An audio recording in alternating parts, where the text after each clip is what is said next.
Dr. Mundo, the Madman of Zon. A biography from League of Legends. Read to you by Prestige Edition. In the wards of Zon's infamous asylum, a single monstrous figure roams the halls.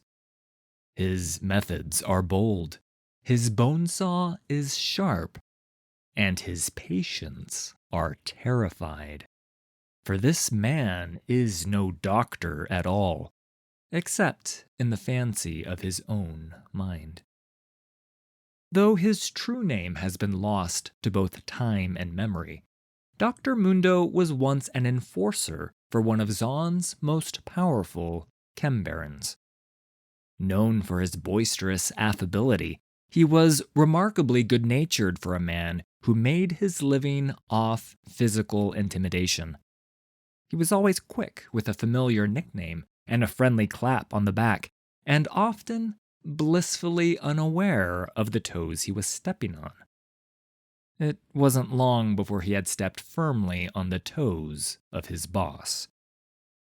Determined to make an example of his underling, the chembaron had him committed to Oswald Asylum, a place well known for its inhumane treatment and questionable cures.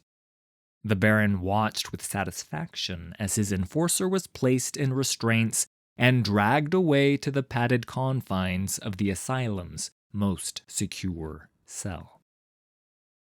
As months went by, the enforcer suffered unspeakable horrors at the hands of his supposed caregivers. Experimental treatments were rendered without concern for the patient's well-being. Nerves were prodded, lobes were severed, and unproved medicines were administered in large quantities. The enforcer began to change, his large frame gaining more muscle by the day. His brain, however, suffered a far worse fate. As he lost all memory of his past life, the enforcer struggled to make sense of the cruel world around him. He looked down at his old restraining jacket. It almost resembled the white coats of the medical professionals that surrounded him. Misreading the words on his own uniform, he began to assume a new name and new profession for himself. I must be a doctor too. Why else would I be in this wretched asylum? He reasoned. And all these other people must be my patients. At last, the day came when the chembaron arrived to discharge his enforcer from the asylum. To his surprise, there was no one to greet him in the lobby. The halls were empty and dead silent, save for the faint, incoherent babbling of a deranged patient in a room at the end of the hallway. The Baron entered the room to a horrifying sight. Scattered across the floor were countless bodies, staff and patients alike, dismembered beyond recognition.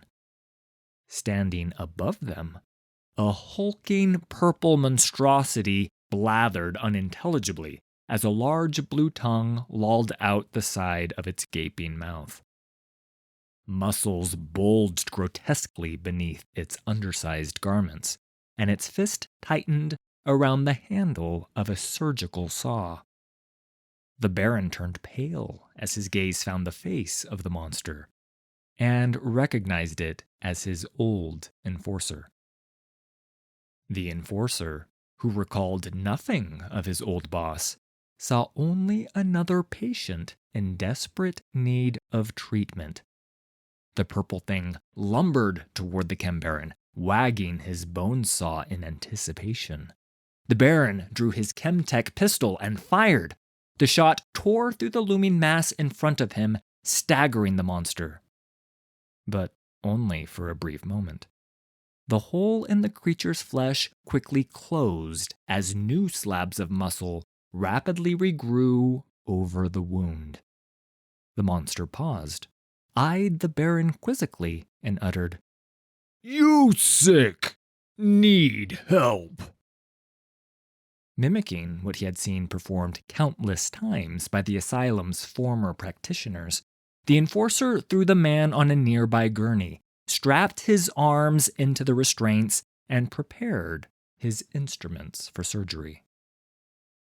The Chem Baron turned pale as he realized the grim fate that awaited him.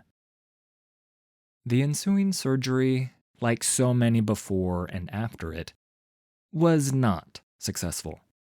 The burgeoning doctor added the remains of his latest patient to the pile on the floor. Though he was saddened he could not save them, he knew he had done all he could. Besides, he would have other chances. Zon was full of sick people just waiting to be cured. With a smile returning to his face, he left the hospital and set out into the streets to find more patients.